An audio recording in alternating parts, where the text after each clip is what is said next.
সপ্তাহের শুরুতে ফের উত্তপ্ত রাজ্য বিধানসভার অধিবেশন। মুখ্যমন্ত্রী মমতা বন্দ্যোপাধ্যায়ের বক্তব্যের সময় ওয়েলের কাছে গিয়ে বিক্ষোভ স্লোগান দেখাতে থাকেন বিজেপি বিধায়করা, যার জন্য কুমারগ্রামের বিধায়ক মনোজ ওরাওকে একদিনের জন্য সাসপেন্ড করে দিয়েছেন অধ্যক্ষ বিমান বন্দ্যোপাধ্যায়।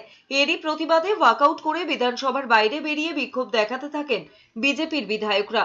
অভিযোগ, কেন্দ্রীয় বঞ্চনা নিয়ে বলছিলেন মুখ্যমন্ত্রী মমতা বন্দ্যোপাধ্যায়। সেই সময় বিজেপি হই হট্টগোল করতে শুরু করে দেন।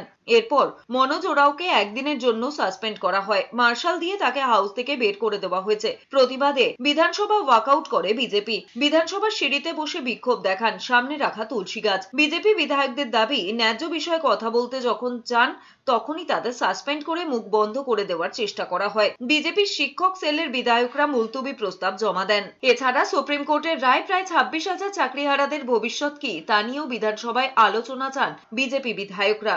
মুখ্যমন্ত্রী যোগ্য অযোগ্য চাকরি প্রার্থী যারা এতদিন ধরে আন্দোলন করছে এদের নিয়ে কোনো কথা বলছেন না।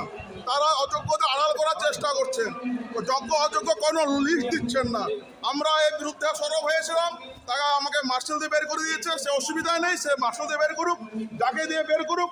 আমাদের আন্দোলন চলছে, চলবে। আমাদের সহকর্মী দিদি শ্রীমতী শিখা চ্যাটার্জিকে ব্যক্তিগতভাবে আক্রমণ করেছে এবং সমস্ত গণতান্ত্রিক নীতি উপেক্ষা করে মুখ্যমন্ত্রী বিধানসভার অভ্যন্তরে যে আচরণ করছেন, রাজ্যের চাকরিহারা শিক্ষক থেকে রাজ্যে শিক্ষার যে নৈরাজ্য, একটি অ্যাডজার্নমেন্ট মোশন ভারতীয় জনতা পার্টি পরিষদীয় দলের পক্ষ থেকে রাখা হয়, সেটাকে স্পিকার সাহেব রুলড আউট করেন।